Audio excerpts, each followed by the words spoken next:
What is going on, guys? Noah here with Custom RC Mods. Welcome back to the workshop. Today I have a heavily requested video for you guys.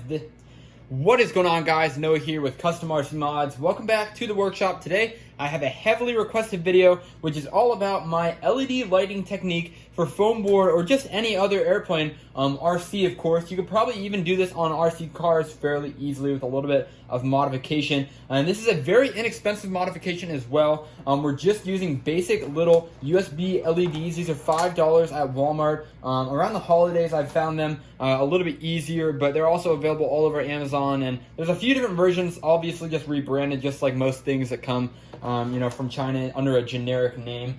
So yeah, I mean, I'll leave some links to ones that will work with this down the description below, and you guys can check those out. But yeah, basically what we're getting here is we're getting a remote, so it's not going to be controlled through the receiver and the transmitter. You're going to have a separate remote, but it is remote controlled, and it has all sorts of different colors you can choose from. And then, of course, you're getting your control wire here, so it's your power and control. We have our little circuit board under this heat shrink tubing right here. You can see I've used this one for separate projects, and we'll get into it in a second. But it's basically USB powered, so that if you guys know anything about electricity, that means that it is 5-volt input USB right here. And that's what powers the lights. And also, if you know anything about RC, you got your RC receiver right here that distributes 5 volts regulated power out to the servos and other flight systems.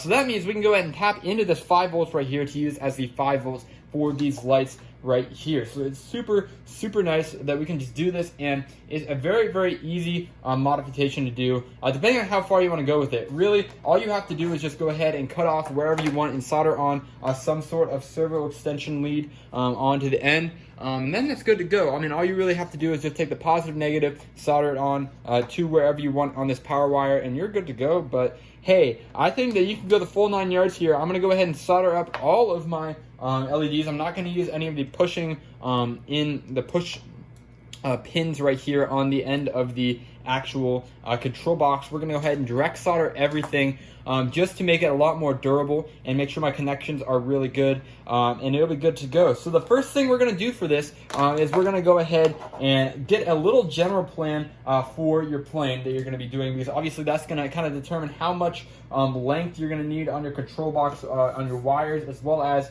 where you're going to need to go ahead and solder up extra wire and things like that for different LED spots. So you can see what I'm going to do here is I'm just going to wrap it around the spar on this FT Versa wing, and we're going to find a center and just kind of wrap it around there, and everything's going to meet back up right there roughly. And I'm not going to lay it out completely because we still have to solder here. And I think that that's going to probably be the best way to go for this, but I'm also going to go ahead and add a few components off of my original lighting system, off my FT Aero, and that is all right here. You can see how that went. We basically did some extension wires right here that go to each side, and these went on the spars, and this was in the center pod right there as well. So I'll use those, but we don't really have to, poke too far into that. We're just going to go for the most basic setup here, and you can use your imagination and expand out from there. So to do this, you're going to need some pretty good soldering skills, and it's not too bad, but be patient with it. Make sure to set your soldering iron to a low enough temperature so you don't fry the LEDs, or fry the LED strip right here as well,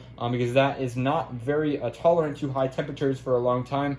So keep that in mind. Another thing I do want to say is that there was originally some silicone topper on here, some silicone coating that you can go ahead and just peel off, and that makes it a fraction of the original weight. That's a lot better, of course, when you have to fly that up in the air. So yeah, let's go ahead and get started on this now. And now that we're ready to solder, we're going to go ahead and cut open our little LED control box. So I'm going to get a razor blade and just cut off the old heat shrink tubing just like that. And this is going to be exposed what we're working with here. Let's get my helping hands just so we can go ahead and keep this off the ground. We're going to go ahead and remember right here what we're doing. You can see we've got positive, negative, and then we have our 4 pins right here. So it's important to remember which way the 4 pins go, because obviously if you solder them on backwards, it's not going to work. But we're going to go ahead and desolder the power pads. So now we have our USB cable off to the side. We don't need that.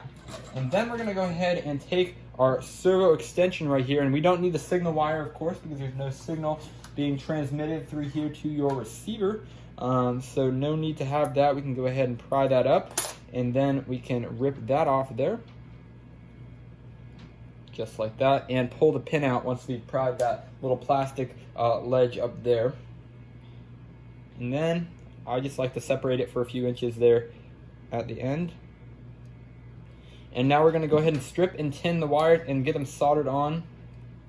And now once we've got that done, we can go ahead and strip and tin the wires and solder them on where they go on those two power pads. So you guys don't really need this a soldering tutorial. I'm just going to go ahead and do that right now, and there's plenty of other videos on YouTube if you want to learn how to solder or do something like this.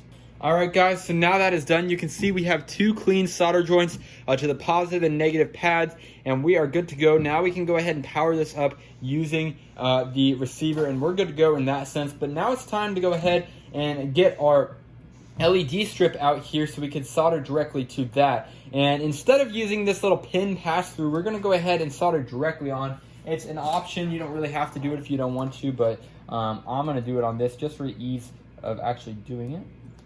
Alright guys, so as you can see here, the LED strip is all direct soldered up and ready to go. You can see we've lined up the COM channel with the other COM channel right there, and all the blue, red, and green to their respective color channels as well, because if you get that wrong, if you flip it over or something, obviously it's just not going to work, and that's why we tested before as well.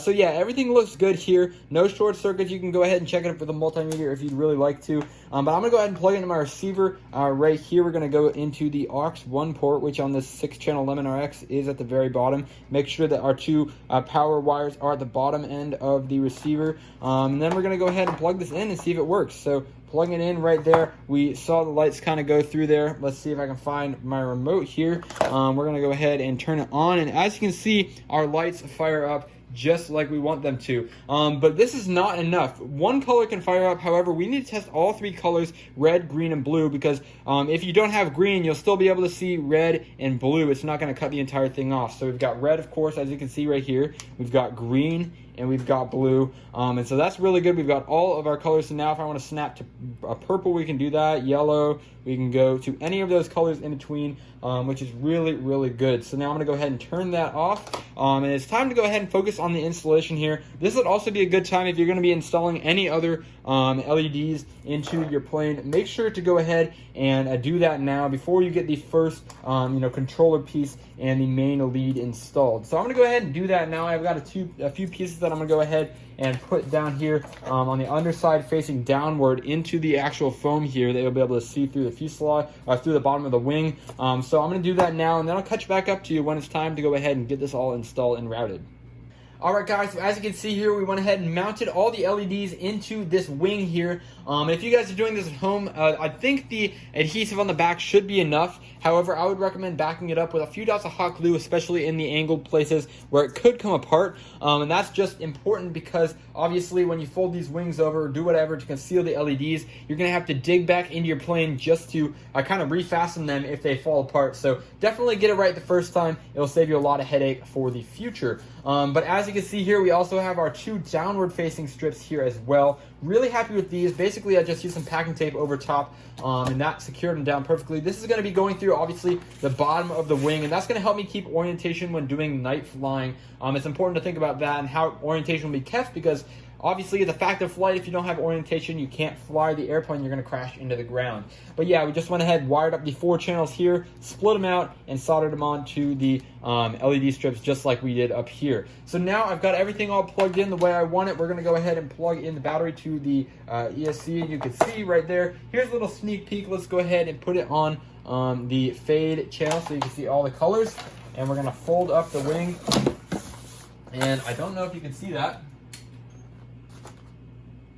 We've got some really, really cool effects there. You can see it all. And then, of course, we have our lights on the bottom of this wing here as well. So, yeah, really excited for how this is going to look. It's going to be a lot of fun to fly this thing in the nighttime. But, yeah, stay tuned for the end of this build right here. Coming over on the actual build and initial thoughts of this VersaWing, if you guys want to see how this thing turns out, and I'll leave that in the description below if you guys haven't seen that already. So yeah, thanks for watching guys, and I hope you guys enjoyed it. I'll catch you guys in the next video.